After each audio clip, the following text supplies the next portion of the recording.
Le ministre conseiller de l'énergie, de l'eau et des mines, Romaric Ogoualé, a donné le coup d'envoi de sa tournée dans les départements du Zou et des collines. À Abomey, il a présenté sa feuille de route au secrétaire général de la préfecture avant de prendre la direction de Zapota pour la première étape. Aux côtés de son collègue Janvier Yawedeu, il a été accueilli par le maire qui a salué les efforts du gouvernement dans le domaine de l'énergie, notamment l'amélioration de l'accès des ménages à l'électricité. L'autorité communale a toutefois rappelé les chantiers inachevés et sollicité l'appui du gouvernement pour leur achèvement. Depuis l'avènement de la rupture, à travers le PAG 1 et le PAG 2, beaucoup de réalisations ont été faites dans tout le Bénin en matière de l'énergie, surtout dans les zones rurales. Je pense que notre chère commune, Zapota, n'est pas en marge de ces avantages. Et c'est l'occasion de remercier très solennellement son Excellence le Président de la République, M. Patrick Talon, pour faire de Zapota cette réalité qui est que désormais nous avons de l'énergie, de l'électricité dans la commune de Zapota. Je voudrais apporter à l'équipe quelques doléances en ce qui concerne l'électrification de la commune de Zapota. Sans me tromper, nous avons plusieurs projets qui opèrent dans la commune, à savoir l'ancien projet ABEM, nous avons PERU, nous avons P2AE, nous avons BITC. En termes de compartiment, on peut dire que nous avons des villages où le projet est resté à l'étape de sensibilisation des populations. Et ça fait pratiquement depuis février 2024 que les gens étaient venus sur le terrain, mais depuis un certain temps, ils ne sont plus venus.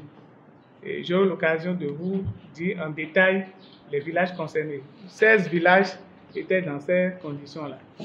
Il y a aussi certains villages où le projet, on est arrivé à la phase de l'étude technique.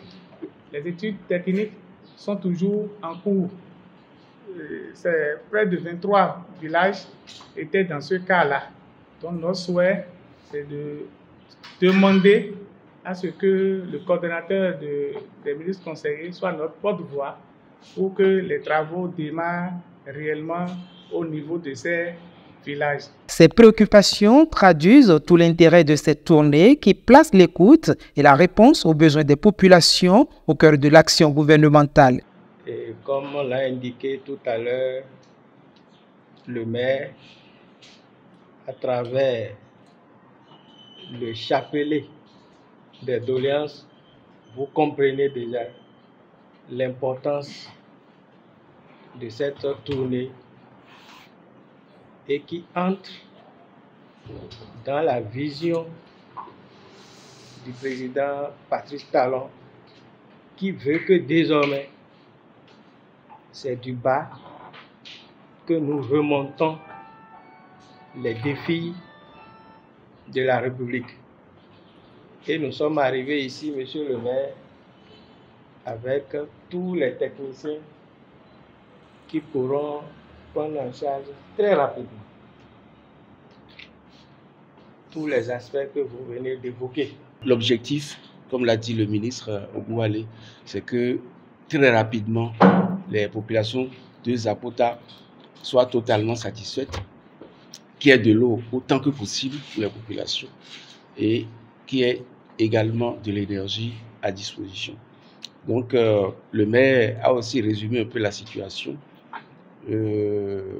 À l'arrêt, il y a des poteaux, mais il n'y a pas le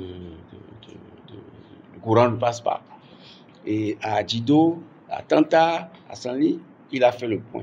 Donc nous n'allons pas tout visiter, nous irons quand même faire des constats sur des zones précises pour voir ce qui se passe afin donc de faire le retour au gouvernement.